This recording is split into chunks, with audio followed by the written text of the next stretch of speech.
Hey guys, can everybody hear me okay? Yes. Excellent. We, given the recent state office shutdown, we're actually doing this entirely virtually this time. Normally I'm in the hearing room. We have the IT staff in the room. So you'll have to forgive us if we have a few technical difficulties to begin with. Truthfully, I can't even see how many people are on the call right now, for example.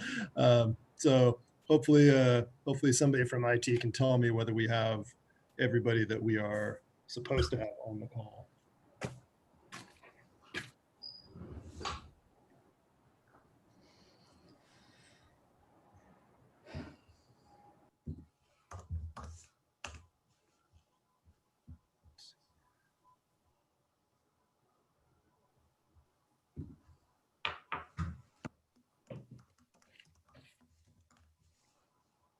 Give me 1 second here.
All right. Well, I just got the word that we have a quorum. I know Mr. Schwab with the Secretary of State's office, our IT team is starting to troubleshoot something with his connection. But I think at this point we can go ahead and get started while that's happening. So thank you everyone for making the time to be here today. My name is Rich Matich. For those that are joining us for the first time, I'm the chair of the FPPC. And we started this early last year with the pandemic. Unfortunately, our timing has been put back quite a bit, but we're happy to be back at it. So we're going to begin the meeting. I'm going to ask our commission assistant, Ms. Linker, to please call the roll for the task force members. Mr. Brokaw? Present. Ms. Davis? Present. Ms. Kaufman? Mr. Kauser? Present. Ms. Maltby? Present. Mr. Schwab? Ms. Wagner? Present. Ms. Zoglin? Present. Ms. Wood? Present. Chair Matich? Present. And I'll go back to you, Mr. Schwab. There we go. Excellent. All right. Well, good afternoon, everyone. We'll start with item number 1 on our agenda, and that are our public comments for items not on the agenda. So we have members of the public who are able to listen in real time and comment digitally. So we'll pause for a moment and see if there's anyone who wishes to either call in or digitally offer their public comment.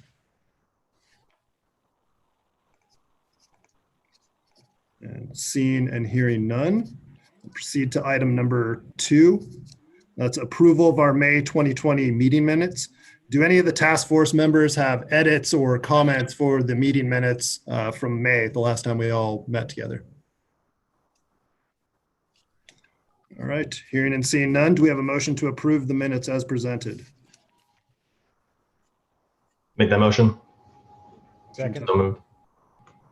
Motion and a second. Ms. Linker, call the roll, please. Mr. Brokaw, Aye. Ms. Davis, Aye. Mr. Cowser, Aye. Ms. Maltby, Aye. Mr. Schwab, Aye. Ms. Wagner, Aye. Ms. Wood, Aye. Chair Matich. Aye. The motion passes. Thank you. Moving right along to item number 3. This is our updated timeline. As I mentioned at the outset, our timeline has been pushed back quite a bit due to circumstances outside of our control. So I'm going to, I have a list here. We'll circulate it among the task force afterwards, assuming there are no edits or objections. But I have a new proposed schedule for our work here. And so it begins with today's meeting. We'll continue receiving information regarding our digital ad archive issue. In January, we have a meeting set for January 22nd, 2021. And for that meeting, we would complete our information gathering about digital ad archives. I know we'll have Facebook present at that meeting to provide some information and a presentation. And then also start discussing and analyzing some of the emerging issues that came out of the 2020 election cycle, including app-based advertising. I know that was a big issue that certainly we saw. I think other folks saw it as well. And frankly, it's probably a helpful thing that we push back our timeline. Now we can use the experience in 2020 to inform some of the work we have going forward. So we'll begin that process in January. February, complete our review of emerging issues from the 2020 election cycle, receive information on what I term sort of symbology or other issues for making digital ad disclaimers more effective, more easily to understand for voters. Receive information on other topics identified by task force members. So I'd be asking task force members to send other issues or topics you'd like to see us address. If we can get that information out, certainly by the beginning of January, we can work that into our agenda starting in February. March, complete our review of the information of improving the digital ad archive and disclaimers and other topics raised by task force members. April, we'll begin discussing our proposed recommendations on each of the issues that we've raised and considered. May of 2021, review and discuss our draft task force report containing our recommendations for both legislative and potential regulatory action, and then issue our final report by June of 2021. So that is a timeline now internally here at the agency. We think we can meet that timeline. So if the other task force members are agreeable, I propose that we adopt that as our timeline going forward. Does anybody have comments or objections? Nope. All right, then we will go ahead and proceed with that timeline going forward. All right, moving to item number 4, then we'll begin our informational presentations for today's meeting. And first up is James Schwab. Thank you for being here again. You're the Chief Deputy Secretary of State. And I know you're here today to talk about SB 1104. Sure. It's not often you get to talk about failed legislation, so I'm glad I got the opportunity to do so today. So in 2014, then State Senator Alex Padilla, and I was staffing with him at the time, authored a package of bills. It was SB 1101 through 1104. They all died. They're all PRA related. And 1104 was, I think, something that's been talked about ongoing, especially in the early days when we were forming the legislation that ended up being 1349 and ended up being the new Cal Access Replacement Project. And that's around sort of the, further disclosure and how do we disclose political advertisements in a much more meaningful manner to voters. And the idea for 1104 came out of that. And the system they have in Los Angeles for collecting and disclosing political advertisements. So at its core, the basic idea was to sort of take that LA idea that had been going on for a number of years and take that statewide. And so the bill would cover all campaign communications, advertisements, mass mailings, slate mailers, supporting or opposing a candidate for elective state office or a statewide ballot measure, and would be filed with the Secretary of State's office in the bill. At the time, this was 2014, there hadn't been an identified source for placing Cal Access at the time. And so the opposition, the concerns about the bill was fiscal, right? Cal Access is what it is, Frankenstein of code. You can't really change it, can't really add on to it without breaking it. So the bill, I think, died in the second fiscal committee. Made it through the first one, but died in the second fiscal committee. And that's where we stand. I think it's still a good idea. I think it's something, especially in the era of social media. I mean, this is really before this bill was even introduced. Really before the rise of social media ads as such a popular new form of communicating with voters. So I don't even know if we included that in the bill itself, in the definition. A couple more details about the bill. Requires a candidate for state office or slate mailer organization or committee that authorizes an expenditure for a campaign contribution to file an electronic copy of the campaign communication with the date of its distribution to the Secretary of State's office. If the mail is distributed in the last 90 days prior to the election, the communication will appear no later than 72 hours after the first distribution of that advertisement. If it's distributed within the 90 days leading up to the election, it's 24 hours. If it's outside that 90 days, it's 72 hours. And then any other time outside of that 180-day period, so 90 days before the election, 90 days right after that, it's within 5 days. So sort of non-election years, essentially, would be 5 days. Requires the Secretary of State to maintain all electronic records of campaign communication. So it'd all be available digital on the Secretary of State's website was the idea. And then requires all of the communications and records to be maintained for public inspection on the Secretary of State's website. And I think the retention period would be 5 years. So for 5 years, they would be retained. And I believe, it was like 6 years ago, I believe even the discussion was maybe we can find a repository after those 5 years about who would hold on to those. But I think the 5 years is a general retention period for other state records. So I think that's where we got those 5 years from.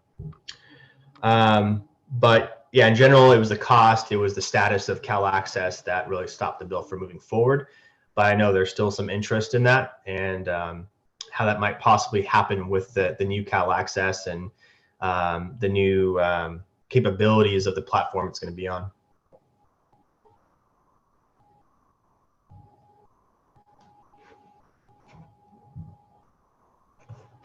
All right. My Thank presentation. you. So did other task force members have any questions for James? Professor Kauser? Yeah, thanks so much. So I was reading the bill analysis of this legislation, and one of the things that struck me in it was that I didn't know that the PRA originally required this, right? That they had all mailings had to be stored and with the FPPC. And then about 5 years into it, this was eliminated because and according to in the analysis, Bob Stern is quoted as saying well, we just had these stacks of boxes with these brochures and nobody ever came to look at them, right? So now, so the question is, how do we think through solving that problem, right? Of making sure that going through going through this effort, which I think I do support of having these archives, is truly searchable. So had you started thinking that through, and in your you having this incredible expertise with Cal Access, and how was this going with, I mean, this problem is going to be magnified in the digital world. There's so many more things. So how would this happen so that it's not just a bunch of non-searchable PDFs that no one would be able to find, or what was the vision for this? Yeah, I think, just between, the passage of the PRA decades ago and today, the technology it's much more advanced in terms of being able to search for different items. And, subsequently when we came in Secretary of State's office, one of the things we've been working on is actually digitizing state archives, photographs, artifacts, putting them online. We actually have a partnership with Google. We use their Google Cultural Institute to put images, historical images online from across state history. And I think that's a really good example of how to present this stuff online and make them searchable.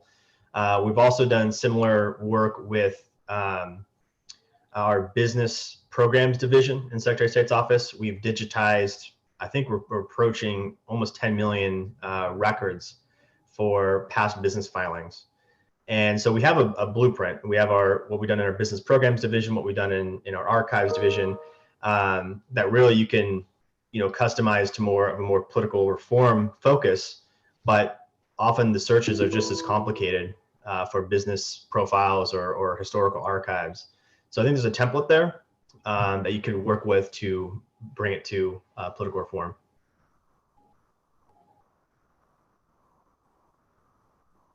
Hey, James, I have a question for you. Is it your sense that if ultimately the state were able to move to this model where we did have a searchable archive of campaign advertisements, both those that were initially presented digitally and those that perhaps were in more traditional media but have been preserved digitally, is that something that we could fold into the new CAR system easily, or do you think we'd have to create a separate database and then work that out?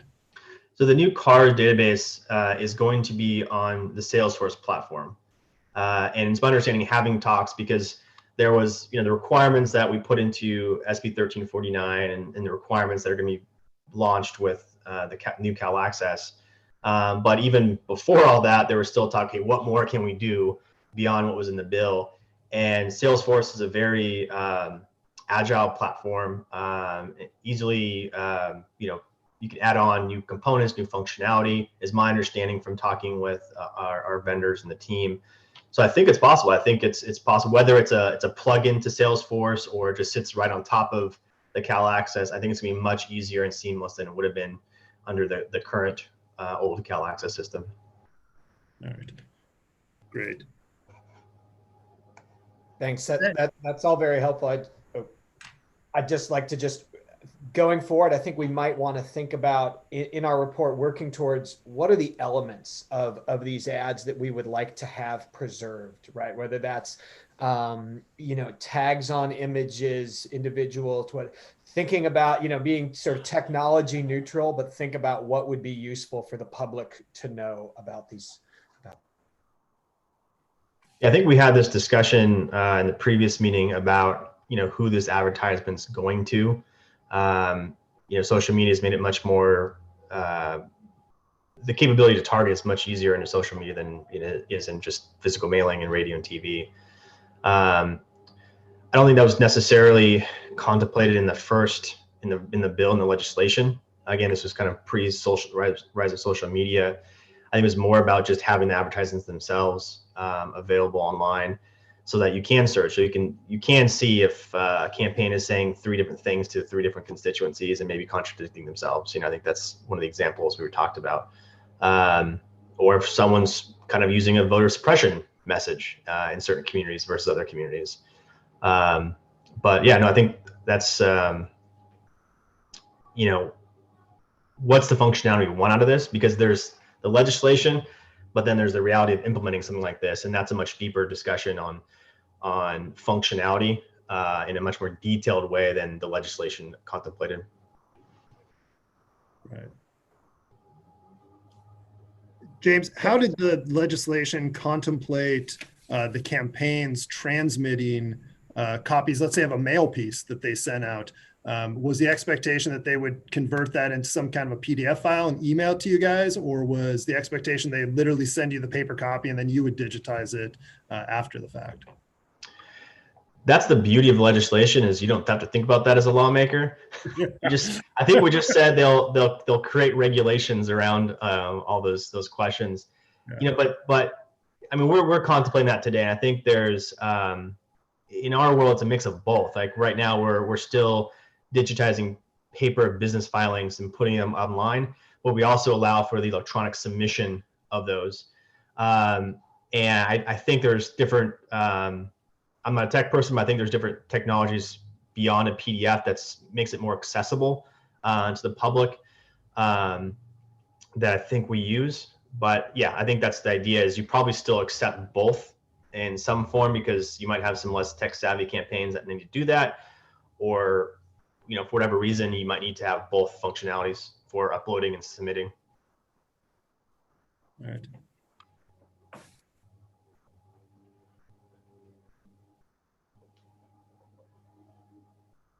Did other task force members have questions or comments for James? I guess I have one sort of along the lines of what Thad was asking about, which is, from the public perspective, you want to be able to trust that the information that's given is correct, right? And so if we have, say a campaign sends out a mailer and then sends you the PDF, I'm guessing there will be some sort of some kind of form that they fill out that will then auto-populate into tags or something like that.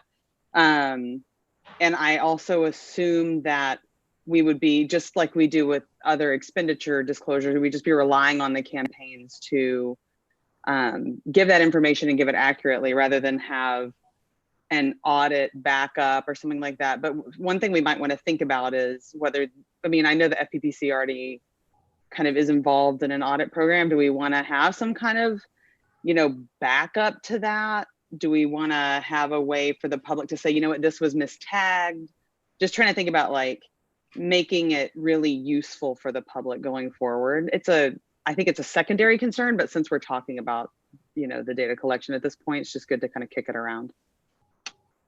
And if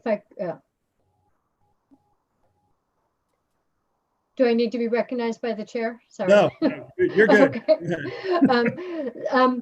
Just to add to Abby's comments, and James, if we're looking at who the target audience, I think is something that's very important.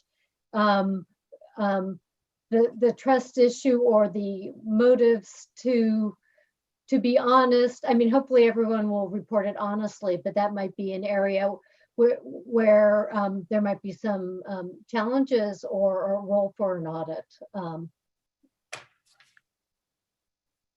Yeah, I think that's a good point. And that is something, I know we've talked about that a little bit before, this need to sort of beef up the auditable records requirements that we have. We talked about it initially in the context of the digital advertising, but I think it's probably true writ large. If we were to create a database where we were housing both traditional campaign ad images and information about where they were sent, as well as digital, we'd want to have the similar type of audit requirement, so that when we do audit a campaign, if they ended up submitting information about their ad that wasn't accurate, we could prove that after the fact. And as to your point, I think, Professor Wood, to ensure that the public has some degree of confidence that the database we build is accurate and complete in some way. I have a question about sort of an automation feature, so that if there is a gorilla like Facebook or Google Ads, and they want to build in automation where part of their service is that if you buy digital ads from us, it will auto upload all of the correct information. You don't have to do additional work, and what capacity there is for that, and how potentially we would have to think about this. Can you, I guess, from a layman's standpoint, what's your concern? Sure. So imagine that you're buying an ad in Facebook and you fill out all of their fields, and they say, would you like to pay an extra $5 for us to file with the state of California? This looks like a political ad. have we considered that they might really want to do that, that the public might really like that service, or rather a small campaign might really like that service? And will the database be able to handle automated postings by a big platform like Facebook? I think it's similar to the functionality that'll be in the new Cal Access, which is it's the API technology where there's sort of an automatic uploading from certain vendors, right? Because candidates hire vendors to do this stuff for them in terms of the campaign filings. I think you could be similar. You could probably offer that with the entities that are doing, digital, online, different types of advertising. That makes sense. The technology is there. How complicated, how expensive it might be, I wouldn't know that. Yeah. And sorry, go ahead. No, go ahead, please. No, I was just going to say that, I think that it's certainly an interesting idea, and coming from Google. But I would, be hesitant to kind of make it prescriptive, just in terms of, requiring us to then build a tool that, that would then interface with the, yet to be kind of done. But I do understand kind of where you're going and kind of leveraging AI for good in that capacity. So, would love to stay abreast of those conversations if they were. Yeah, I was just going to say from the standpoint of the FPPC, I think, if we can create a tool and leverage those platforms to provide the information directly to the database, that may create a great efficiency. What I wouldn't want to do, though, is, at least from our standpoint, is lose sight of the fact that it's ultimately the candidate or the campaign whose legal obligation it is to make sure the information is submitted accurately and on time. And so whether they're using automation or whether they're doing it in an old school way, at the end of the day, when we come to audit, it just needs to be correct and timely. I think one other thing, again, since the bill is 6 years old, and what's changed over the 6 years is the rise of misinformation, disinformation on social media, and a program like this, a web page, a functionality like this, have people's desires changed in terms of what they're looking for. This is one of the challenges we had this year. I mean, even more so than in 2018, 2016, is just the amount of misinformation. And it's not, as far as we know, it's not paid for. It's not some group paying for this misinformation. It's being amplified by bots and bad actors and whatnot. And, we had this back and forth on our end of, we're trying to get the right information out there, but do we also want to archive and display the misinformation that's out there? And I know it's kind of, this is adjacent to this discussion on PRA and filings and all that stuff, but it's still there, right? In terms of a voter's perspective, it's one world we're looking at. There's paid political advertisement, and then there's the misinformation that's, I'll just call it organic in a certain sense, right? It's not paid for, it's not new, it's not a campaign entity. But from a voter and a voter influence and an election influence, it's one big, I think, sphere for voters. So something to, again, flag, and how do we work that in or connect it or contemplate that part of it in going forward in this discussion. Yeah. Yeah, I actually, dogs are, oh, sorry, go ahead. I was going to say, I think that having that kind of a database, though, or an archive where the public could see the advertisements that were put out, if those advertisements themselves contain misinformation, I think it's actually a useful tool. You could pull that up 5 years after the fact and show a pattern that a particular group perhaps is continually putting out misinformation. As opposed to, at least from our agency standpoint, trying to identify proactively for the public what's misinformation versus what's not. Instead, preserving it so that the folks out there who can responsibly fact check it have the information, the data to do that. I think is a good thing. Yeah, I'm glad you spoke up when you did, because I wanted to make sure we heard from the FPPC on that, but my dogs were going nuts.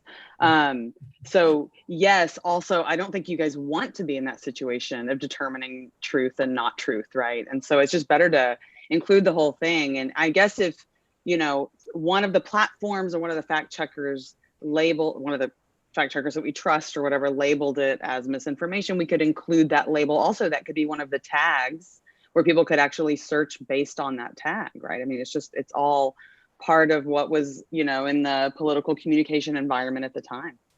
Yeah, I think that's right. I think that's exactly right. I think a lot of those conversations, have been happening in with the social media companies, and we saw to me an improvement by leaps and bounds from 2018, 2016 in terms of flagging potential misinformation and different types of tiers of news articles or just posts by people with profiles. So that's been a big improvement I've seen over previous election cycles. I think a lot of that reasoning and logic and thinking through of how to address this has probably been done rather successfully by the social media companies.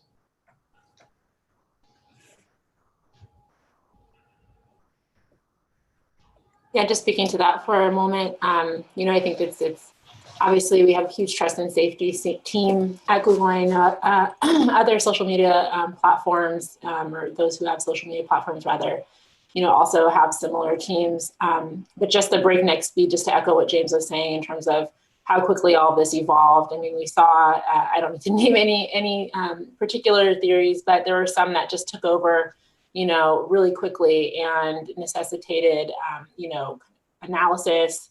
And then, for us to put in place some control and some mechanisms that allowed voters and just our users to have accurate information surfaced for them in a way that they could, easily get digested and kind of analyze it themselves. So it was definitely, I think, a very unusual press cycle, or excuse me, election cycle and season. And press cycle. All of the above. Yeah, 2020. All right. Do other task force members have any questions or comments for James based on his presentation? All right. Hearing and seeing none. James, thank you very much. This is I thought that was very good information for us to have in a good discussion. Thank you. One last thing is bringing someone from Los Angeles on perhaps in a future meeting to discuss how the system works down there and any lessons learned or improvements or do's and don'ts. Yeah, that's a good idea. All right. Well, speaking of city-run digital ad archives, although not Los Angeles, our next item number 5, we have the New York City ad archive presentation, and for that we have the Matthew Solars, who is the Director of Public Relations for the New York City Campaign Finance Board. Hi, everybody. Thanks very much for having me. Thanks for joining us. Can you hear me? Yes. Okay, great. I am just going to share my screen. And can everybody see that now? Great, thank you. So thanks to the commission for the invite and to Erica Boyd for extending the invitation to me. I'm happy to be here today to talk about the independent expenditure disclosure communication archive that we run in New York City. We call it the Follow the Money NYC data portal. So, I think this is a search results screen that we'll be looking at a lot further on in the presentation. I think it's relevant to the discussion you were just having because we collect a lot of good information that you were just discussing. Just a little bit of history about our disclosure platform. The Campaign Finance Board runs the matching funds program in New York City. So an 8-to-1 match provided to candidates who were raising small dollar contributions. We've been running that program since 1988, and we had identified at the CFB independent expenditures as a significant issue in our program for many years, but there had never been disclosure of independent expenditures or any regulations on them for that matter, up until 2010. In that year, we were preparing for a citywide charter revision and referendum, and consistent with its previous recommendations, the Campaign Finance Board made a big push for independent expenditure disclosure in that process. And of course, then earlier in that year, the Citizens United decision came down, which put a pretty fine point on the proposal we were making. That charter revision proposal passed overwhelmingly in November of that year. So we went through a rulemaking and implementation process that finished up in 2012. That's when we had our first special election with the disclosure requirement in place. And then our first citywide election came later in 2013. And the portal was in place for that election. Coming out of the 2013 citywide election, which was a big election for our city, we heard quite a bit of input from voters and stakeholders, and criticism, critique of the portal. So for the 2017 election cycle, we then rebooted it to what we're going to be looking at today, to the Follow the Money portal. So our regulation, the requirement, is communications based, as opposed to expenditure based or spending based, which is what we do for the candidates. For independent expenditures, it's about the communications. That's what we're trying to present to the voters and provide disclosure of. This is a screen grab from the portal. So it sort of shows all of the communications that spenders are required to provide to the Campaign Finance Board and ultimately the public. So as you can see, it covers billboards and robocalls and also digital communications like what we're discussing for the commission today. But it is extensive. It does cover a wide range of communications that independent expenditure groups are putting out. And they are required to disclose those communications to us once they've spent $1,000 or more on any supporting or opposing any candidate or ballot proposal. And then they are also required to disclose and have a paid for by notice on any expenditure of $100 or more. And again, it covers the design, production, and distribution. So it's not necessarily covering all of the expenditures that go into a full campaign, like polling is exempt there, but it does cover the communication itself. So what does the portal look like? Gave you a quick view before, but you can find it on our website at nyccfb.info under the Follow the Money stack of content. And you're taken into the front page of the portal. We did a lot of work on trying to make this a simple experience for voters. Again, getting back to that feedback we got from 2013. So really two ways to get into the results, by searching for the target, the candidate or proposal, or then looking at the spender name. So we really tried to go to the Google single search bar. We didn't feel like we could get there, but this is a big improvement, we feel like, in making the search functionality more simple for most voters.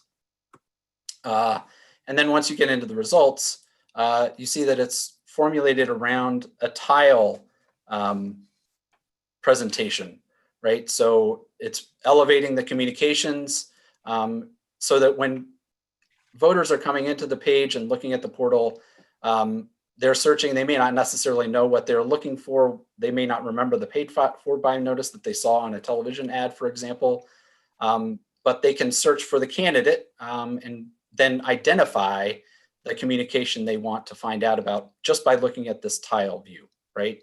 And you'll also notice that on the left-hand side, there are filters going down the left-hand side so that you can sort of hone in on your search.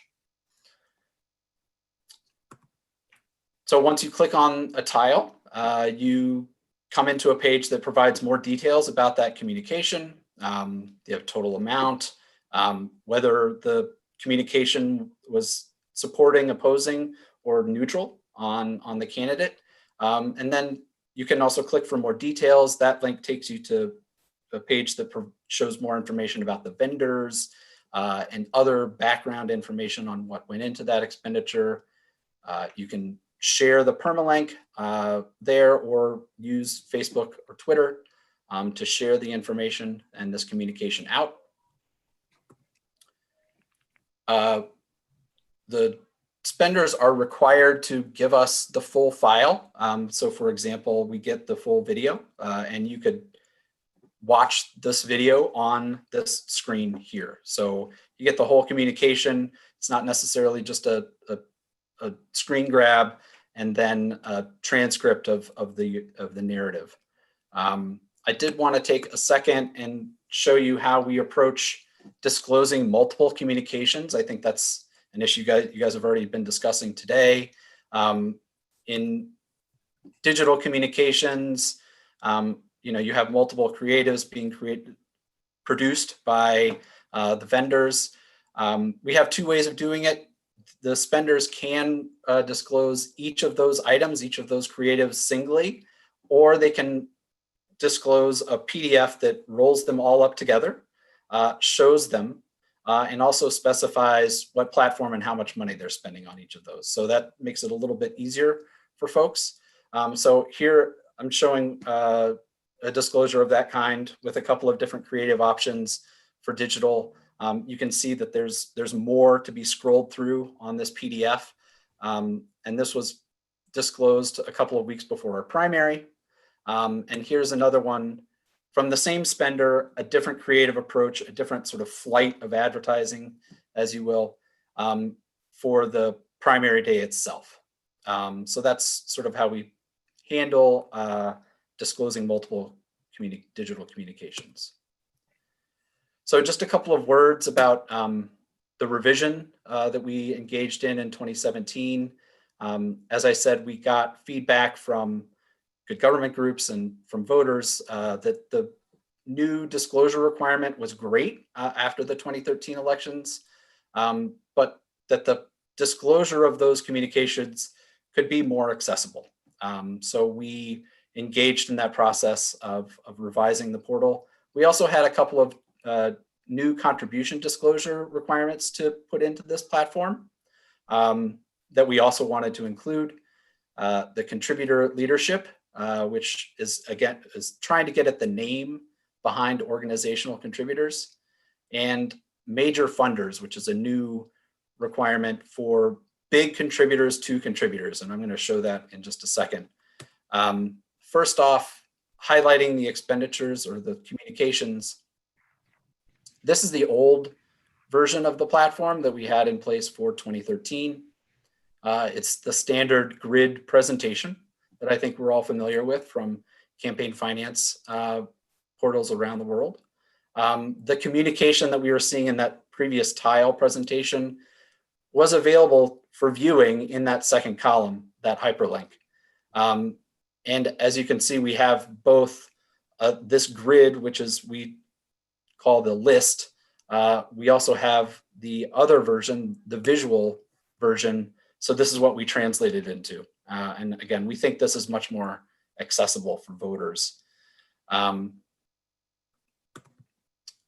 the new contribution disclosure requirements for independent spenders, this is a results page from a contribution search. The neighborhood PAC there gave money to Progress Now. So in the new portal, the new requirements, you could click on the contributor's name and come in to find more information about who they gave money to and how much.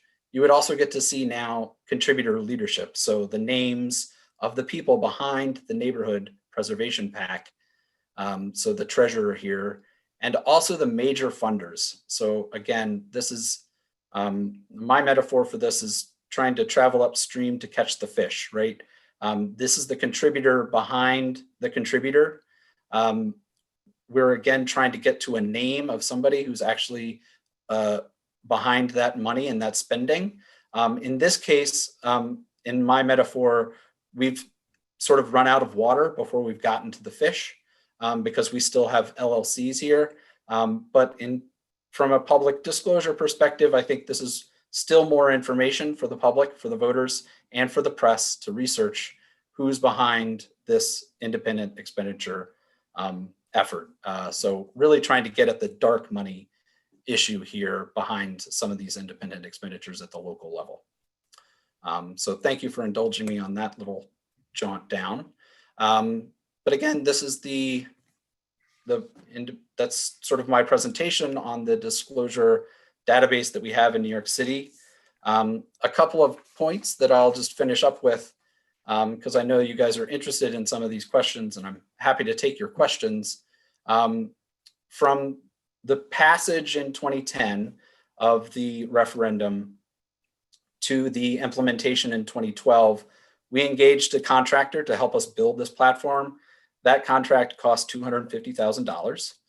Since then, all the maintenance and the upgrade, including the reboot in 2017, has been handled by our staff in-house.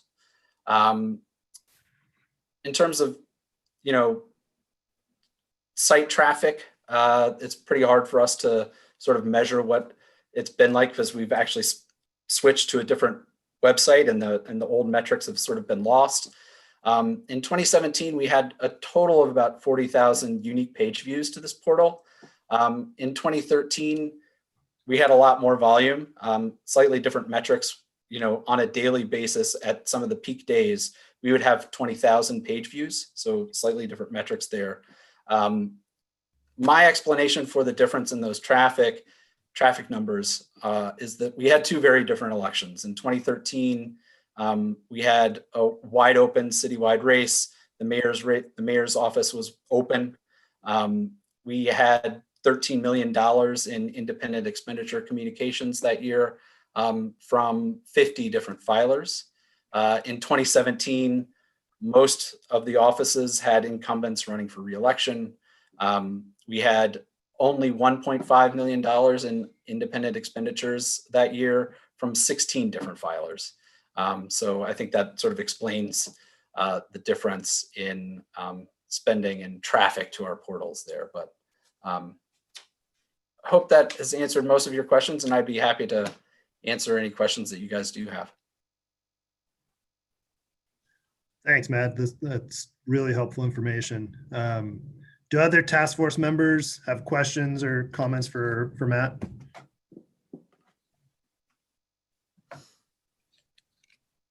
I do have a question, and this might be a little too technical, but I know for a lot of groups that provide information that is kind of ignored for a lot of the year and then become very popular in the final months, sometimes weeks or days before an election, that bandwidth becomes a very expensive and difficult thing to manage. And so I'm wondering if that's something that you could speak to at all from your experience. Yeah, I think that's certainly an issue. We invested a lot of time and effort to making a portal that these groups could use and use effectively and wouldn't tax them too much, because a lot of the activity does come in really close to the election. That's when most of the independent spending especially is done. So we were aware of those sort of workload issues for these folks, and worked hard to try to make the disclosure as simple or as simplified as possible. It is all, you can do it other ways, but for the most part, almost all of the spenders disclose their communications digitally through the portal that we created. So from that perspective, I think we've done a pretty good job of making it easier for folks. And also, the accommodations we've made in disclosing multiple communications in a single PDF, I think that's another effort we made to make it easier. I had a question about the multiple disclosures. Do you have to identify? Do they have to identify who the target audience is? Just to follow up on our previous conversation. So in terms of demographic information, no. Yeah. If that's where you're heading with that question. just they have to provide the multiple versions of the same ad, but they don't tell you we sent this version, we targeted this neighborhood, et cetera. Okay, thank you. Right. It's the communication itself, the platform, and the amount. Thank you. Sure. So Matt, I had a question for you. So you said that a lot of folks submit their ads to you digitally, right? So Yes. and I noticed that, I mean, one of your slides, you show view more details, and from there you can pick up more details about the advertisement. Is that information that's communicated at the same time they send you the ad, or are the other details things that you have compiled from the other expenditure reports, et cetera, that they have filed with your agency? The other details on the expenditures are all filed with us at the same time by the spenders. The only thing that we actually add is the designation of support, oppose, or neutral that I think you saw on some of those results screens. We make that determination on our own based on, our determination. But yes, the rest of the disclosure all comes in from the independent expenditure groups at the same time when they filed it. Okay.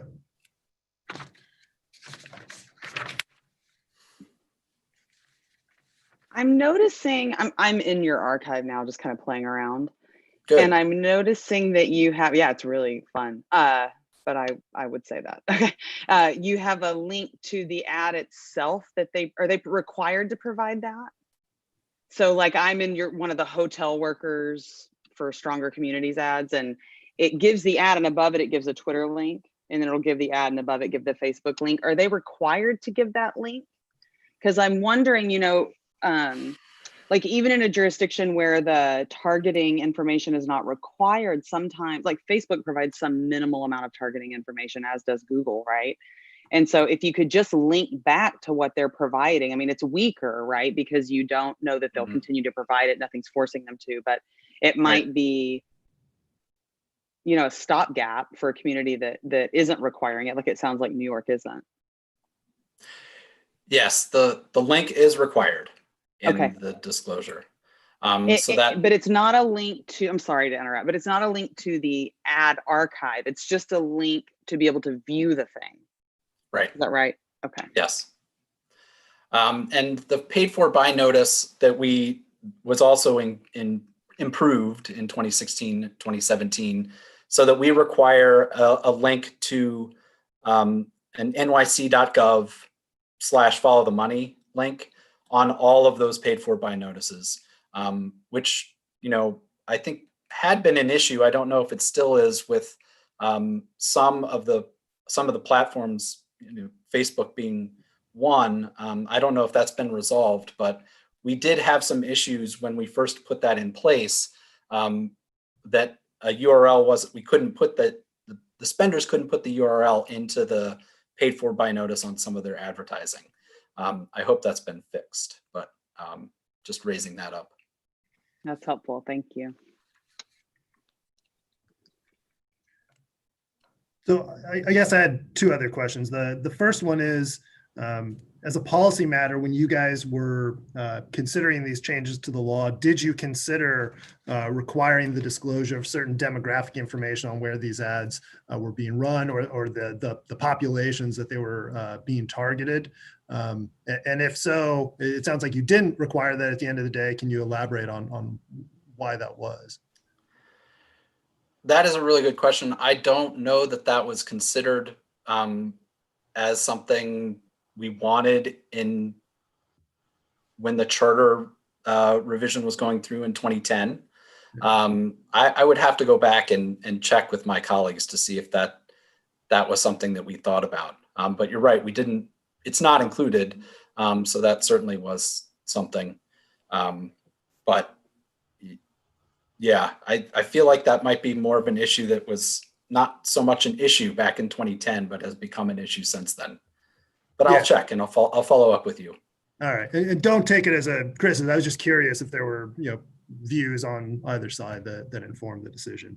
The second question I had is, I know when folks do video ads, sometimes they may use a different, I don't know if the platform is the right word, but I mean, different technologies, right, for their videos. Have you had any technical problems if, group one uses a certain type of video, the other one uses a different type, getting those uploaded successfully for public consumption? Have you had those types of technical difficulties?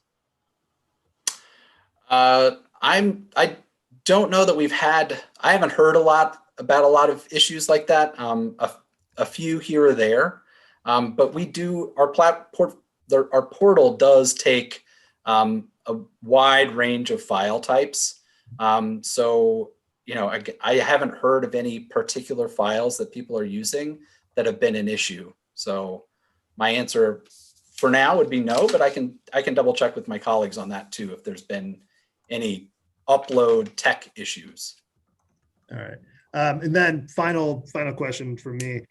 Earlier, we had one of our task force members raise the issue of using automation to perhaps more efficiently transmit certain information about, I think we were talking about social media ads in particular, to transmit that data directly to the regulators. And I'm just wondering, if Facebook or Google, if they had that capability where at the same time a campaign purchased a digital ad, they could essentially pay $5 extra and Facebook or Google would send you the information you require. As a regulator, I'm just curious what your perspective is on that.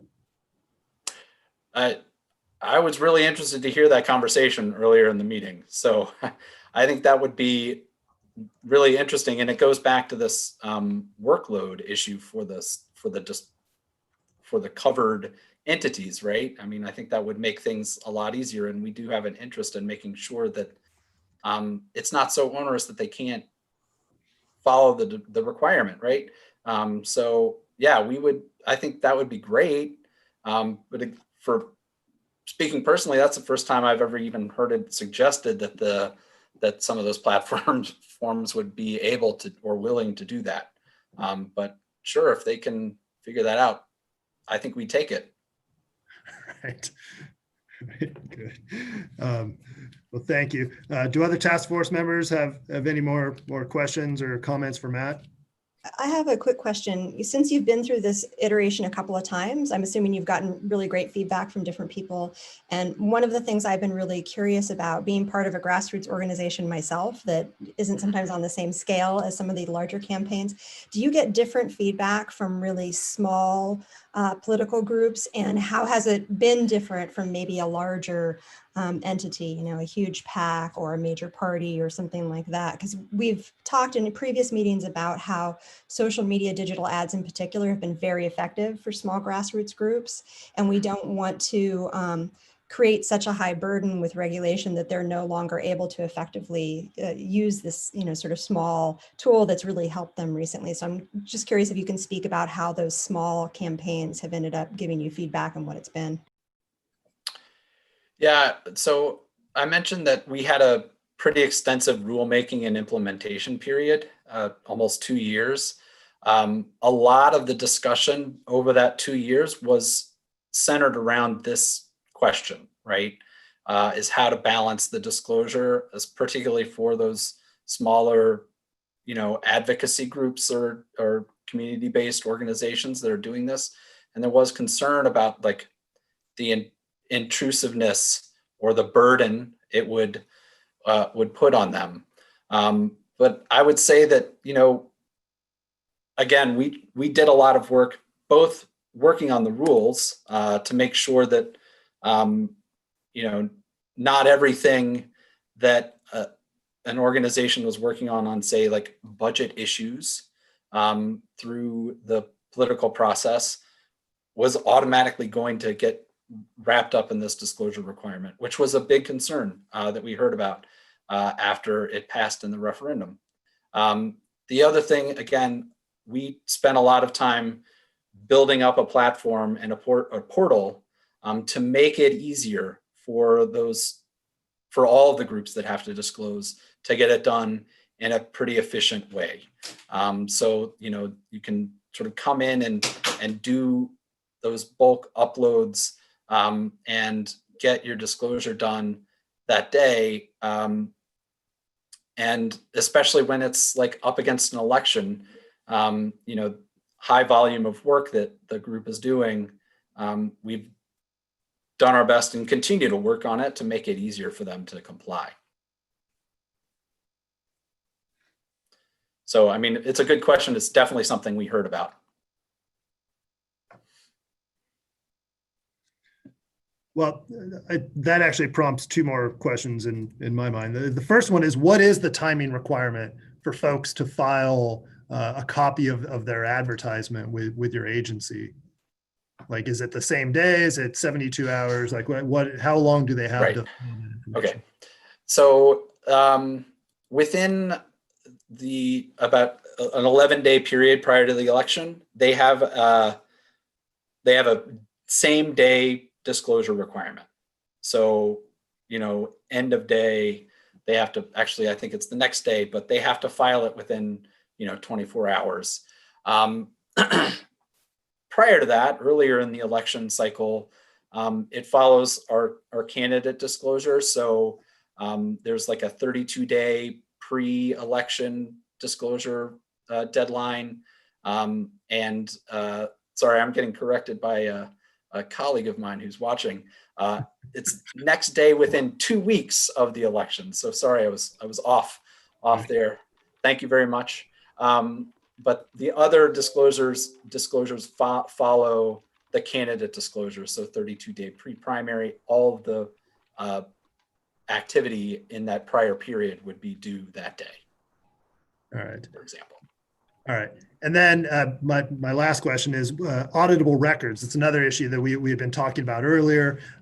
What type of auditable record requirement do you have to be able to double check to make sure the information that's been filed about the ads that you're archiving is in fact accurate for the benefit of the voters? That is I don't know what an audit requirement we have there. We certainly have an extensive audit requirement for our candidates, but they're not included in this disclosure database that we're talking about here for independent expenditures. We do have a team that looks at that and is checking to make sure that we're getting all the disclosures, every communication disclosed to us. But I don't know what our audit requirement is, so I'm gonna get back to you on that one. Okay, that's perfectly fine. Thank you, Matt. All right, do other folks have questions for Matt before we move along? I do. I have one question, and I'm sorry if I missed this at one point in the presentation, but you said at the beginning the requirement is based on the communication, not on the expenditure. Does it apply to any type of spender, regardless of form? So like a human being, an LLC, a PAC? That's correct. Okay. Any spender, we're sort of agnostic as to organization or individual. So any spender that does that has to file with us. And we don't actually make them register with us. So it's a little bit of a different thing. They don't have to register with us as a spender. They just have to file and disclose their communications. Okay. This is getting a little nitty gritty, but so I think you mentioned too that the spender will report design, production, but not like polling. So I guess there are some parts of the independent expenditure that doesn't get reported by a spender, but it might if a PAC were to do the same communication on their normal campaign finance report. Would they be disclosing more around that communication just by virtue of being a PAC? So yeah, because we're a local municipal and we have the state sitting on top, we don't actually get the disclosure from PACs when they're just doing that. They would likely disclose some spending or like disclose, well, let me restart. They do report all of their contributions. So what we end up with for some of these independent spending groups is a gap between how much they've reported in raised money and how much they report in spent, because they're only reporting the communications themselves and the expenditures related to those communications. So like if they spent $500,000 on polling, that will be reflected in how much they raised, right? Because they were going to report the communications that they showed in expenditures plus the contributions for the polling, right? So they're not reporting the expenditure for polling, but they do show us their contributions. So there's a little bit of a gap, which I always get to explain to the reporters who are calling and asking why there's a difference. Thank you. Thanks. Anyone else? Any final questions or comments for Matt before we move on to the next item? All right, Matt, thank you very much. Appreciate it. Thank you very much for having me. Appreciate it. Great presentation. you. All right, we will now move to item 6. This is our presentation from Unearth Campaigns. We have Libby Hall, the Vice President of Client Services, and the presentation is The Future of Digital Advertising, Gaps and Opportunities. So thank you for being here, Libby. Absolutely, thank you. I will share my screen and let me know if you can see that. Yes.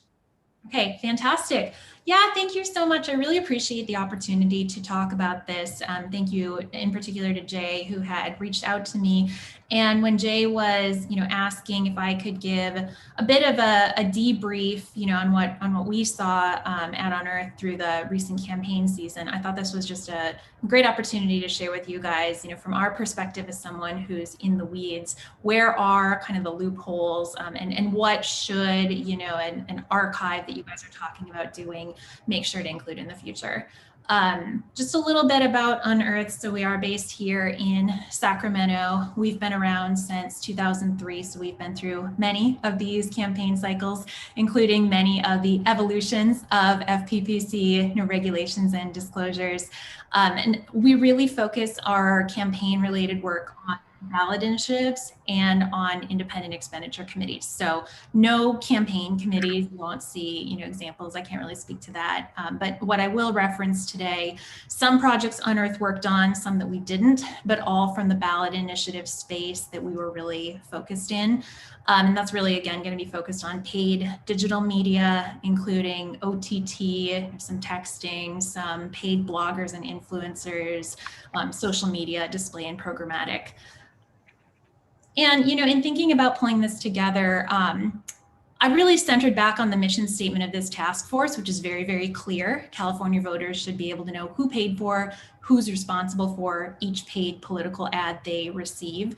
And the good news is that the FPPC has already done really great work to close the gap that existed in past cycles between digital and traditional. So, just to start with a bit of kudos, most requirements are very clear from someone in our position who's running paid digital media campaigns. We know exactly where the disclaimer should go, what size it should be, where it's required on something like display versus something like social media. I think display ads in particular, kudos to the team for understanding that, that big, long, full disclaimer doesn't work when you've got a small ad and it still needs to be legible and visible. So the option to have, who funded this ad is fantastic, linking that back to the website with the full information.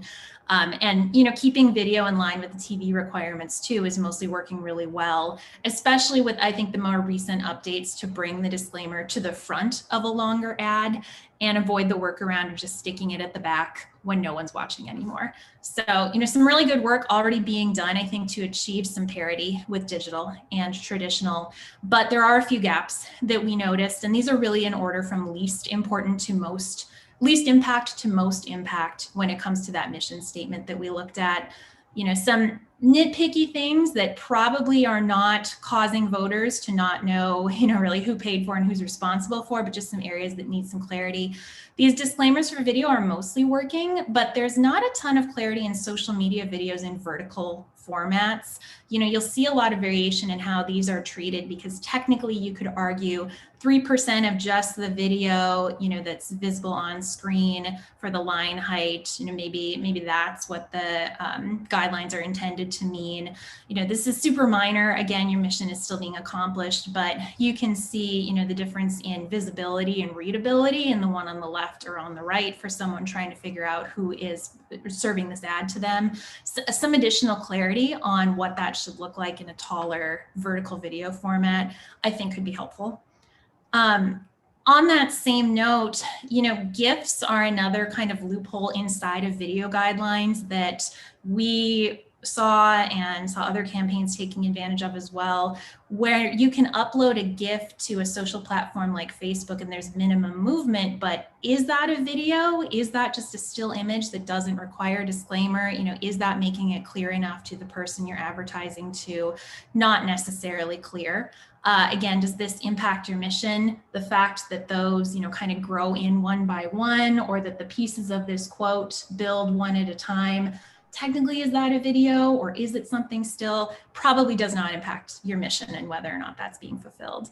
But now moving into things that do have a bit more impact, the platforms, as you guys have referenced, as you're familiar, I think have done a really excellent job making it easy to adhere to FPPC regulations and disclosures, but they're enforcing it really inconsistently. This is a pretty minor example from Google search where you can see the top example was the yes on 15. You can mouse over that disclosure, that paid for by statement, and you get the information from Google on why are you being served this ad. But for the campaign we were working on, no on Prop 15, that same mouse over gave you more of that direct input into the paid for by. We reached out to our reps, we talked with that team, and we're really, kind of given the answer, well, if you think this is a problem, you can report this ad. So, that's the process that typically happens, is being pointed back to these, report this ad spaces within the platforms, which aren't really designed for this type of reporting. We're being pushed very often back to reach out to FPPC, and you guys have enough to worry about where this is probably not rising to the level of you being able to investigate or dive into every single violation. Once again, I don't know how much this particular example impacted whether or not someone understood who was serving this ad, but it is just an area to highlight that, especially, the more that we are leaning on the platforms, some of this is being enforced inconsistently, and there should be a better way to report those violations or report when those inconsistencies are happening. And then the last one that I wanted to highlight, and this really is the bigger, I think, starting to get back to the question of, is your mission being fulfilled? Peer-to-peer texting, and then paid bloggers and influencers. So peer-to-peer texting, technically you can see in this screenshot, SJ is saying that they are a volunteer.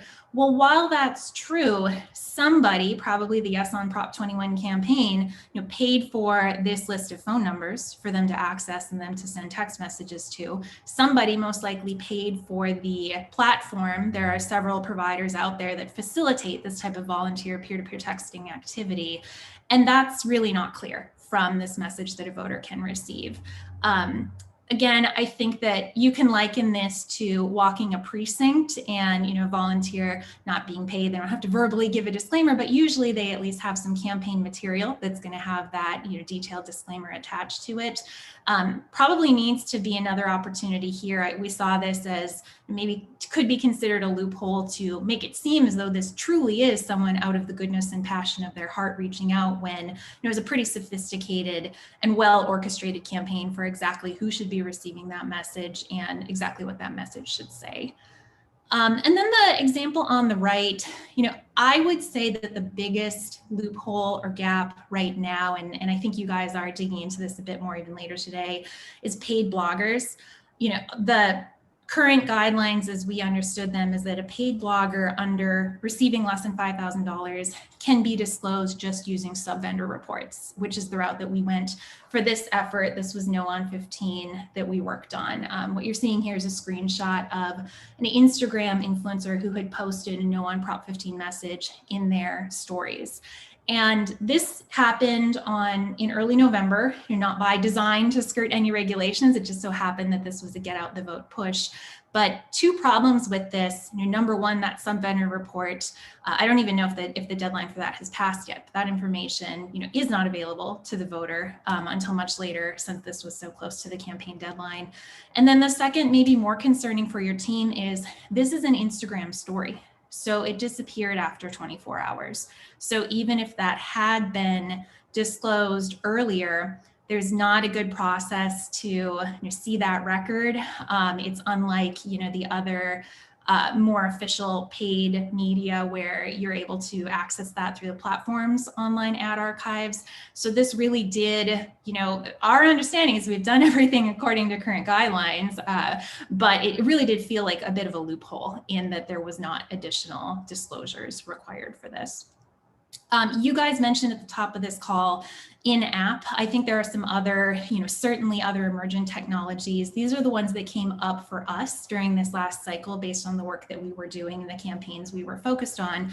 But you can see that really, it was pretty good. There were not a lot of big loopholes that we felt like we really saw opportunities to, not disclose or disclose less often or, not give full information. Really, again, I think your mission's being fulfilled quite well, and you've brought digital up to these traditional media reporting requirements and disclosure requirements. But looking ahead, I know that this task force really is focused on this archive and being able to, take the examples we've seen that we just saw from New York, take the examples that the platforms have kind of created a blueprint for, and really make that more expansive and more useful for California voters. Really, again, this is through the lens of someone whose job is delivering these messages to voters, but I'd love to run through a few recommendations and opportunities that we see. The first one, I think you guys have already done a great job. I'm so impressed that everyone is so focused on making sure this is something that's manageable for the people placing the ads. We would really say that an essential component of this Transparency Center must be that it moves at campaign speed. If this is something that, causes 3 to 5 to 7 additional days to actually get an ad in market, that's not something that's going to be effective for the committees, for the efforts that are working to get their message out to voters. So moving at campaign speed and allowing this to be able to be something that just have a limitation for after that ad is already in market. We actually think the 24-hour contribution reporting timeline, which you guys are all very familiar with, I'm sure, works pretty well. And the disclosure updates, happening within, I think it's 5 days for things that are already in market to make sure that that disclosure with the top 3 funders is changed. Those guidelines already work pretty well. So something like that, I think, could pretty easily be extended to a transparency portal like this and still be manageable for campaigns. The second thing that we would recommend, and this was really, I think, to Rena's point, and I think Jennifer may have brought this up previously as well, but a transparency center that's publisher agnostic.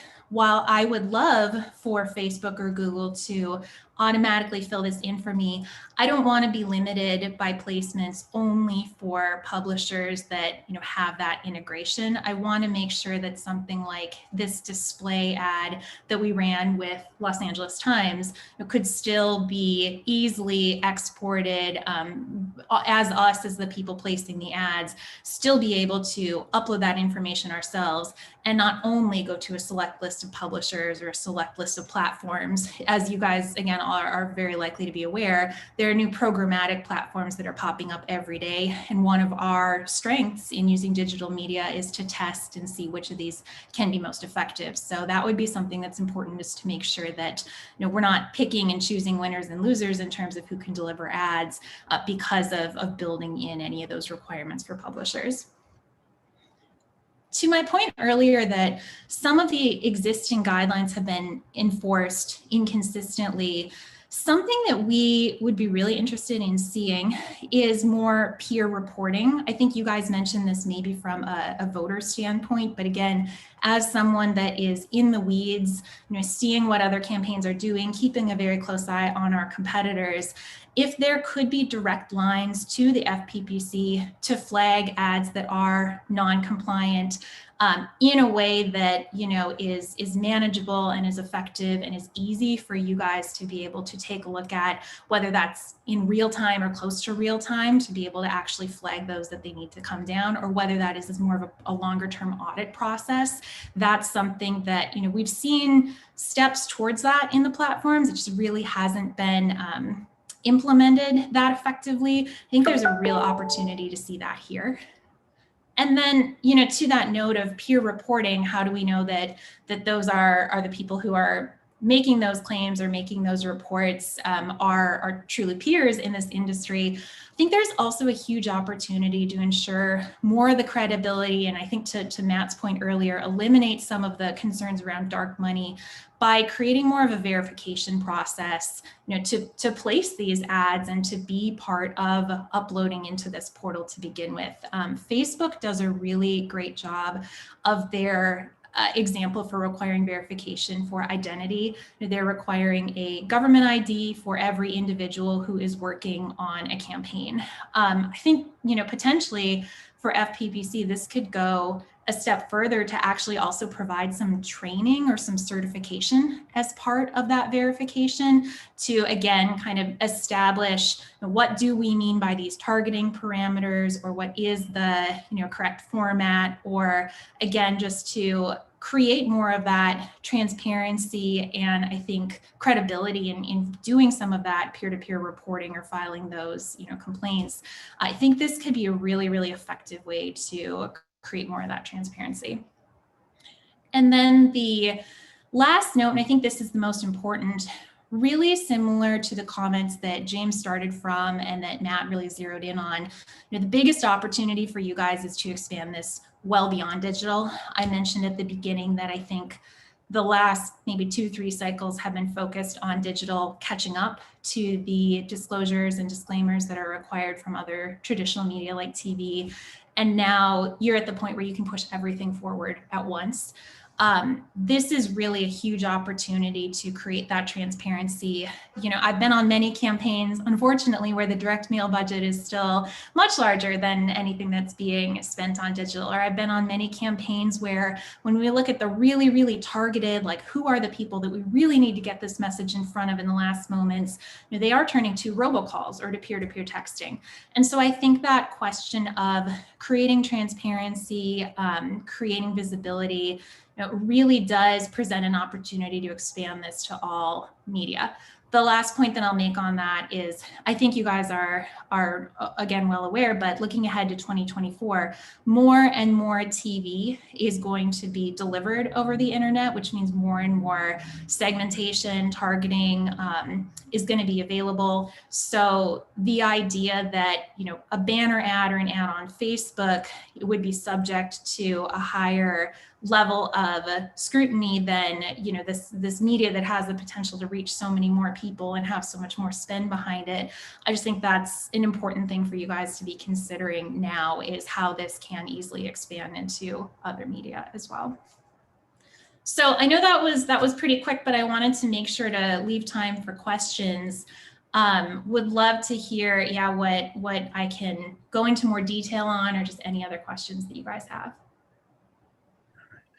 Thank you very much, Libby. I appreciate it.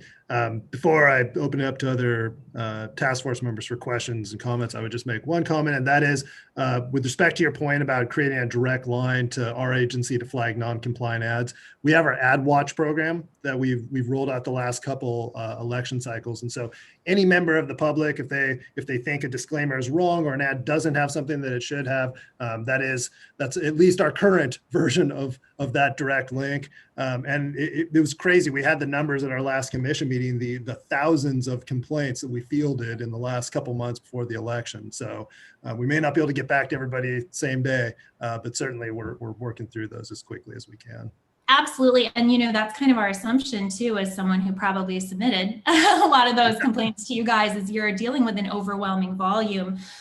Could that be something where again, maybe more of that certification process or more of that an online portal where you guys could be able to, I hope, tie into some of the other great tagging and backend items that you're seeing. Does it mean that, you know, if 1 million people have seen this ad, that it pops to the top of your queue? So just something to think about, as long as we're already creating this great transparency and visibility, being able to also connect that into how you guys prioritize those complaints, I think could be really good. Great point. Thank you. Thank you for that. All right. Do other task force members have questions or comments for Libby?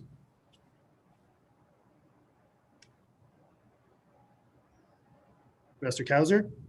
Yes, thank you. So thanks very much. This is a very valuable perspective and a lot of important details. One that I wanted to just hear a little bit more about it and make sure I have an understanding about is this question about paid bloggers. So if I'm understanding it correctly, if a campaign is paying, if a campaign is sort of putting an actual bit of campaign material that then someone reblogs, is it your understanding that is then covered as, okay, that's an ad, so that needs all the disclosure. But if they're just paying that person to say wonderful things about the No on 15 campaign, then you can, and paying them less than $5,000, you can submit a sub-vendor report, which is sort of as if you're hiring another consultant, and that gets disclosed at a later time period. It's not necessarily recognized as communication. Is that correct? And so for instance, someone like Michael Bloomberg, who's paying all these people $250, that would be potentially the route that they would go through. And it wouldn't, and this information wouldn't, and also that if it is, and also it wouldn't be archived if it's an Instagram story or other formats that are ephemeral. Well, I'll let Rich tell you if we're gonna, get a big audit after this, but that is our reading of the current guidelines around paid bloggers. Exactly, as you either can require that, disclaimer or disclosure to appear on the material, or you can use the route of the sub-vendor report, again, as long as that was not totaling $5,000 or more. Okay. All right. Thanks very much. And just a follow-up question to that, how prevalent is that, the paying bloggers? Does absolutely everyone do it? Do you do it for like a gazillion bloggers or just a few strategic ones? Or, can you talk a little bit about that? What your experience is? Yeah, and again, I don't know the answer to that in some ways because of the gaps in the reporting, because when we, to be candid, this was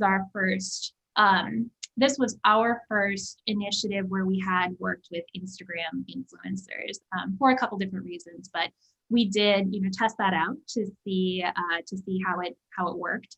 And in looking back at Cal Access, which is a phenomenal resource to set benchmarks for how are other campaigns using these types of things and what does spending look like, it was tough to be able to parse out, are other campaigns doing this? And again, I think part of the reason for that is because if it's an Instagram story, not only, is there the challenge around reporting, but you can't just Google that or search the Facebook or Instagram, not even archive, but just organic posts to see, has this been done before, because they disappear.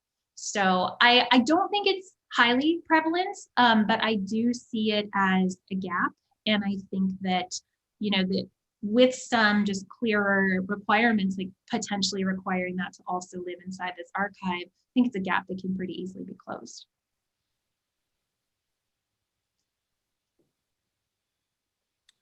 So I had a question for you, Libby. I think you're right when you point out that the influencer stories and the Instagram example that you just gave, those are areas certainly that we're looking at. They're a little bit concerning, the level of disclosure we have there. Just focusing on the Instagram influencer here, I noticed you have the hashtag, no on Prop 15, and this person is speaking. I mean, what other types of, what would a disclaimer on that video or that post look like, which would be both informative to the voters, right, which is our main concern, but also balance that against what's practical or realistic for you guys, similar to like we talked about the font size and stuff. So how do we thread that needle?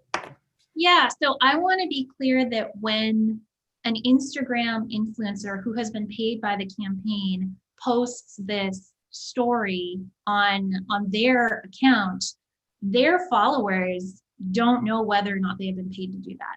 Yeah. So they can have the No on 15 hashtag, that's great, but does that mean that, similar to the peer-to-peer texting example, does that mean that someone, through the goodness of their own heart, which happens very often, we found many of those advocates on No on 15 care deeply enough about the issue to say, I want all of you following me to vote no on this just because I care about it, versus someone that we worked with in partnership because their target audience matched the people who we did want to make sure got that message.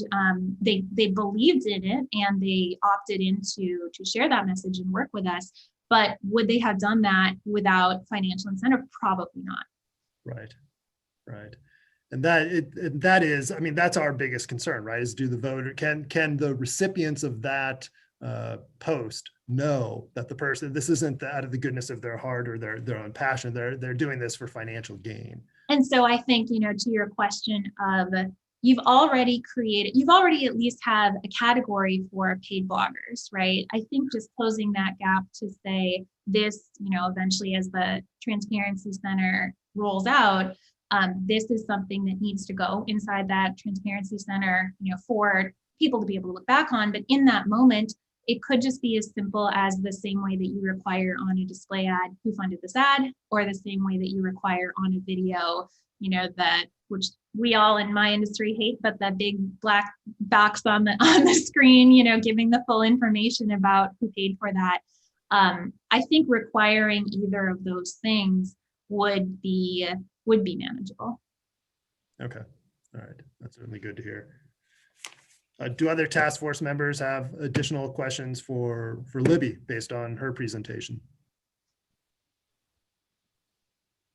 I have kind of an ill-formed question. That's all right. Yeah. So I'm just thinking about how, in terms of audience disclosure, right? Like who's being targeted and things like that. It's not something you talked about much. But you did talk about how we, right now television is a little like we're trying to bring digital in line with television, but then television's about to go a little dark in terms of what we're able to see, right? And I've been basing my argument that we should bring digital in line with television in terms of like, we know who the audiences are because of FCC disclosures of political ads, right? Mm-hmm. So I guess my main question is, how do you think you would use this, right? So if the opposing campaign is one of the main mechanisms for enforcement, mm-hmm. in terms of what the public is interested in, I'm also wondering how you would use it. I would assume that if you had audience information, you'd say, oh, we want to retarget within that group, or we want to try to reach those same people. Or do you think you would kind of hold your fire? You kind of know who they're already advertising to, but if you see something that is really disinformative, then you get more engaged.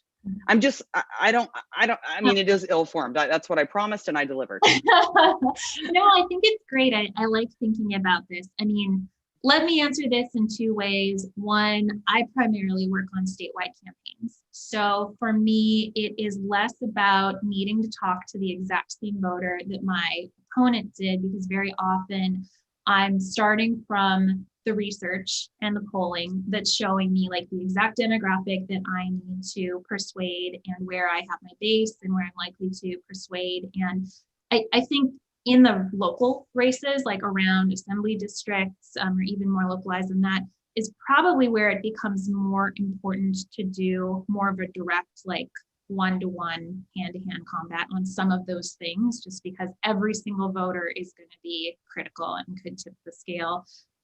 Of course, that depends when you're working on really, really tight statewide races and you can see they're going after your like super persuadable segment. that is probably where things would change. But for the most part, it's not so much that we are chasing who our opposition is talking to. It is more to see what messages, might they be introducing. And then to your point about, would we ever look at doing more of a direct, correct the record type of message? Possibly. But again, only if they're delivering, and maybe this is what your point is. See, you gave a half-formed question, so I'm giving a half-formed answer.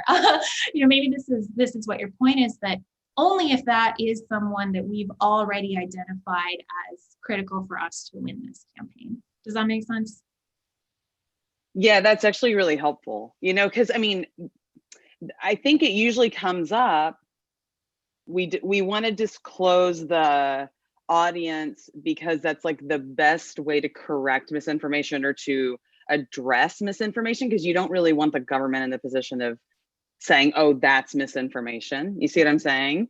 But since you were kind of talking about it, I thought, well, I want to ask her how she would use it.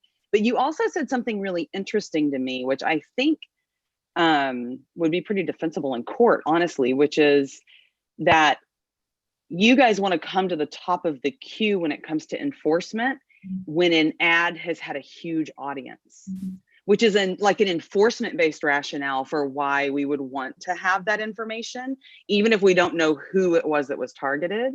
But then you can take that a step further and say, what if it was a vulnerable community that was targeted, right? And so we could establish a series of like red flags within the targeting that would get to these bases for enforcement without making industry too angry at having to disclose their kind of secret sauce on who they're actually targeting. You see what I'm saying? So anyway, that's kind of where my head was, but of course it wasn't as coherent as it will be if I ever write it up. So yeah, exactly. Well, I'd actually like to make one other comment too on that.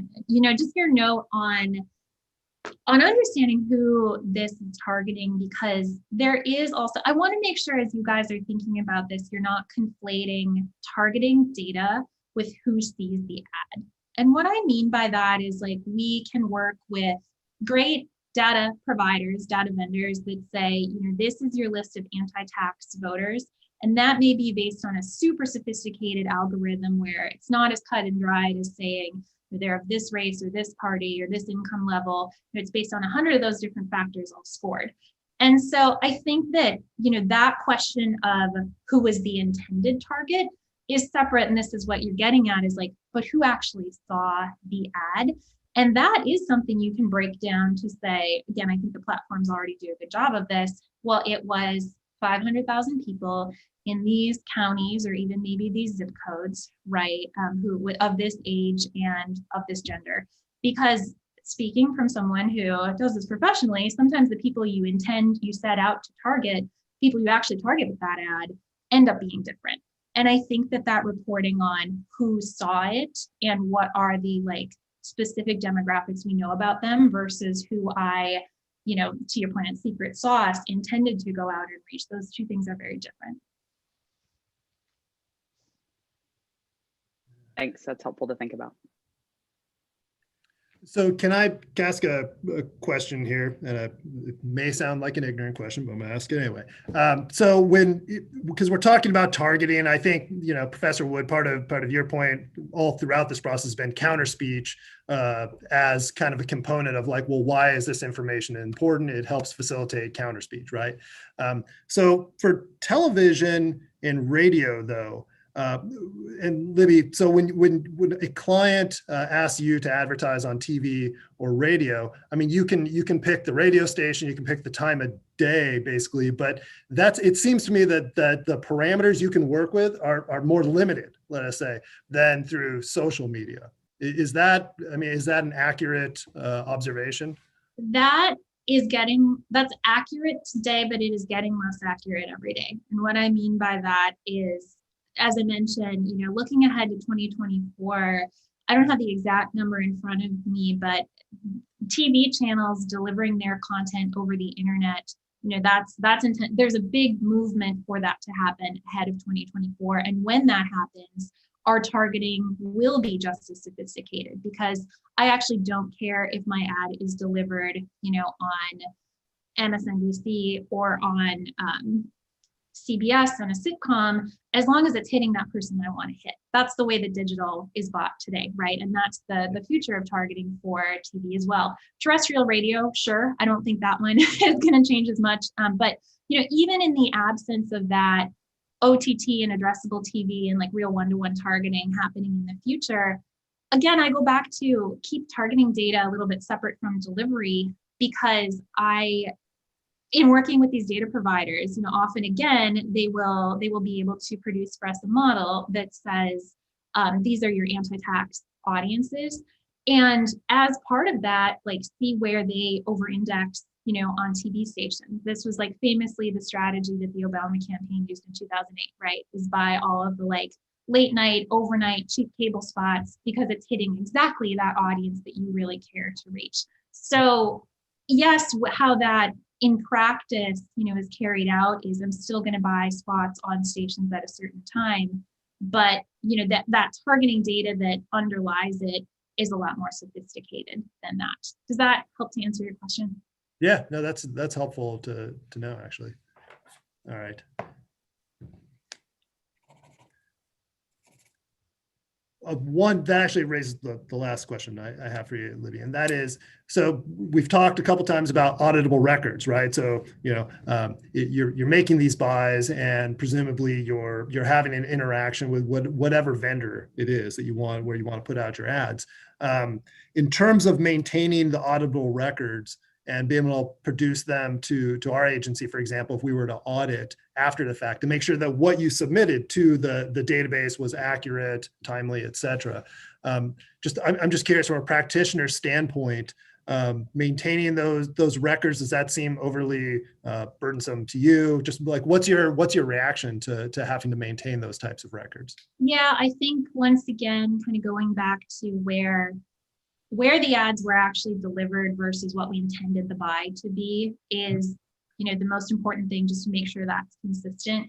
Because if we're ever trying to report in advance to you guys, like how we think this is going to go, things just change by the day in campaign world, right? So making sure that it's about, we said this went past tense to X number of people, and now here's the data direct from the provider that proves that. I think that's one important point to keep in mind.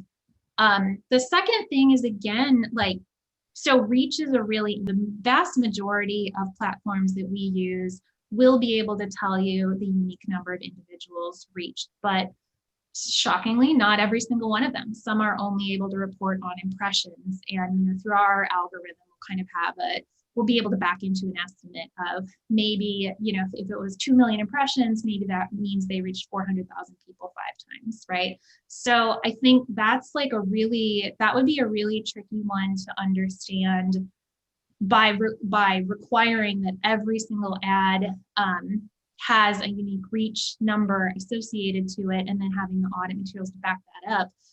That may limit the publishers that we would choose to work with if they couldn't actually give me definitively in writing what that reach number was. So that's another thing that comes to mind. And I think, again, to that point, demographics are another thing where I still want to work directly with the Fresno Bee, the Los Angeles Times, the SAC Bee, because I want to be able to support my local journalism. But I also just think that that's a really great way to get in front of our highly engaged voters and news readers. And, depending on the sophistication of those direct publishing websites, I don't know what exact demographic information they can give me. I don't know that they can always give me, I think the ones I just mentioned can, age and gender breakdown, county, certainly, but just making sure that, again, you're not asking for a level of detail that publisher can't actually back up, that would be extremely burdensome for them to be able to measure and produce in an audit. It was a very long answer. Did that answer your question? It did. That was helpful. Thank you. All right. Very much appreciate it. Do other task force members have any final questions for Libby before we move on to our final item on our agenda today? All right. Hearing and seeing none. Libby, thank you again. Really appreciate it. Absolutely. Thanks, everyone. All right. And last but not least, we have Senior Commission Counsel Erica Boyd with us to provide answers to all the legal questions that we have peppered staff with over the last couple. Welcome, Ms. Boyd. And I want to thank you. And I want to thank Libby because she had a perfect intro. If I can figure out how to share my screen, do these things.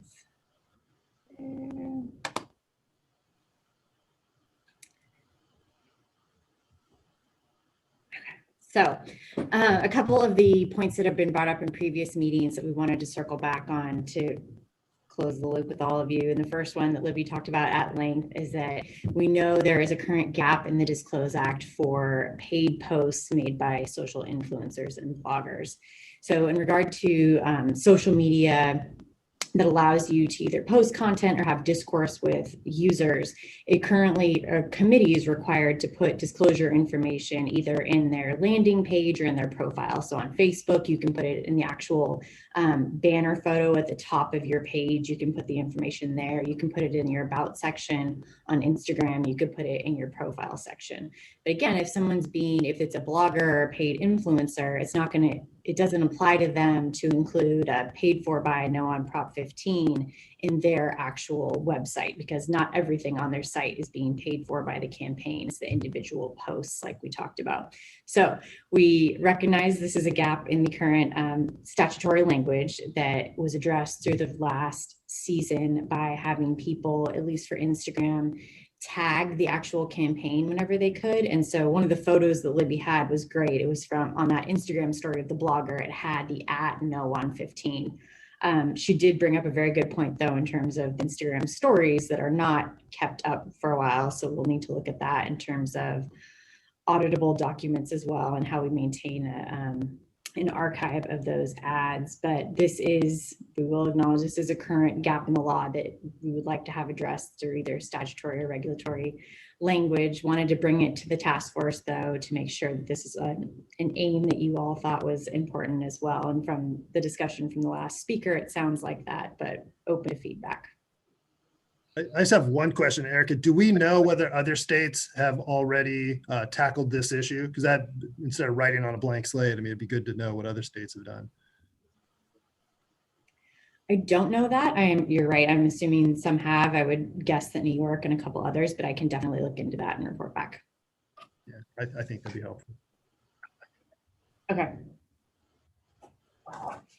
And two, as we've talked about in terms of before on here, that there's a way that we need to be able to craft the language so that it's covering enough area that we don't have to go back every time a new kind of medium comes up that we hadn't anticipated before. So that's going to be one of our challenges in drafting, of course, but we want to be able to make sure that no matter what kind of media comes out, that we're going to have some kind of coverage and disclosure required so that people know who's paying for that ad. Great. The second one is something mentioned briefly in one of the meetings, is ads that are included on streaming apps such as Hulu and Netflix. Currently, for committees that are running ads on these platforms, there is disclosure required under one of the statutory sections. There's also disclosure required for independent expenditure ads made by political parties and candidates.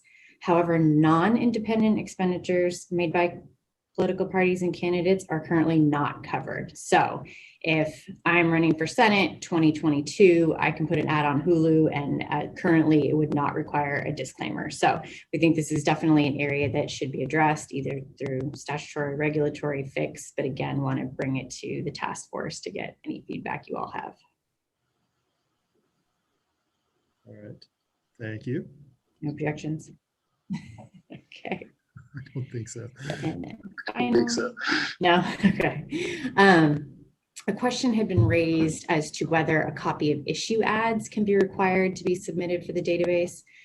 Currently under section 85310, people who make communications that cost $50,000 or more that clearly identify a candidate within the 45 days prior to an election, but do not expressly advocate for or against that candidate, have to file a disclosure report. So they're disclosing the name of the candidate that was included, who's paying for the ad, how much was paid, and various other information. The question was whether, along with those disclosures that are already being made, we could actually request a copy of the ad as well. So in trying to prove the negative, under federal law from Citizens United, the Supreme Court upheld the vote of 8-1 that traditional disclaimer information could be required for the federal analog of California issue ads. So that's for the electioneering communications. It should be noted again, this was type of the traditional disclaimer information. So the payee, the amount, the dates, that type of information, but we don't think that there would be any reason to think that requiring a copy of the ad would create a constitutional issue there. And under California law, there's been no challenge to section 85310 either. So given the lack of kind of challenges, both under federal and state, we think that requiring a copy of the ad would not prove an undue burden on speech. Do we know whether jurisdictions that have ads currently require issue ads to be included in their archive? No, I do not. And I actually thought that was a perfect question for Matt as he was presenting, that I was going to follow back up with him and see if they're requiring any of those as well. All right, great.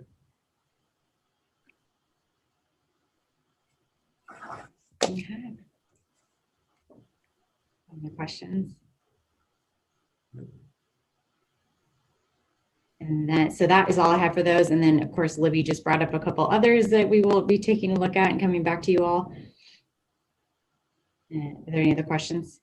On that question, one thing that Libby Hall brought up was this sort of digital precinct walkers. Should they be, is there an analog to the disclosure that might happen when precinct walkers drop literature? That literature has a disclosure on it, and thus folks know who the ultimate payer is behind this volunteer effort. I just wanted to see if I'm under, so this is something that might be worth some further look, but if you could give me your initial impression. If I'm a precinct walker, I volunteer my time. I do this if I'm trying to remember the times when I've done it. Sometimes I've dropped literature, sometimes I haven't. My understanding is that there's no requirement that I drop literature or make any disclosure.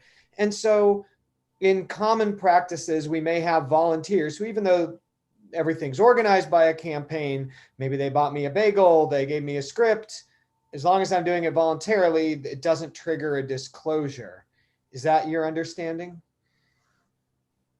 Yes, and you're right. It's coming down to the definition of an ad and what is paid advertisement. So if you are truly volunteering your time, you're going door to door, knocking on doors and just talking to people about what you want, what you think they should vote for, that is not a paid advertisement. However, if you are carrying literature that you are then dropping at each house that is paid for by the campaign, that is an ad, and that's a communication that does require disclosure. So I think that's, the fine line that we're looking at in terms of the paid bloggers and influencers.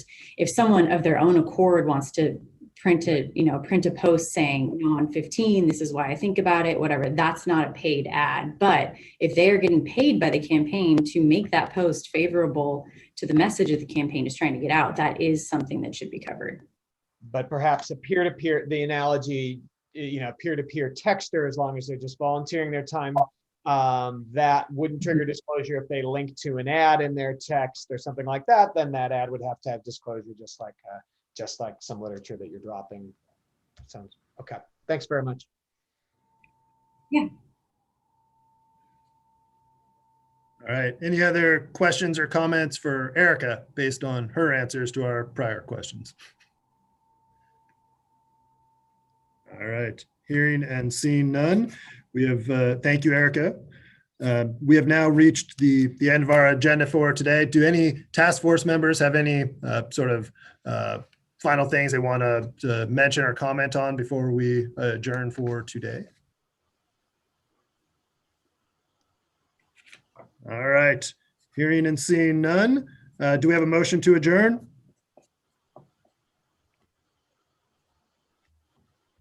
I'll move. Amber moves. I will second. So Ms. Linker, can you please call the roll for us? Mr. Brokaw, Aye, adjourn. Well done. Ms. Davis, Aye. Mr. Kauser, Aye. Ms. Maltby, Aye. Ms. Wagoner, Aye. Ms. Wood, Aye. Chair Matich. All right. Motion passes. Thank you, everybody. Appreciate it. I will see you guys all in January and have an enjoyable holiday season until then. Take care, guys. Thank you. Thanks. Good to see you guys.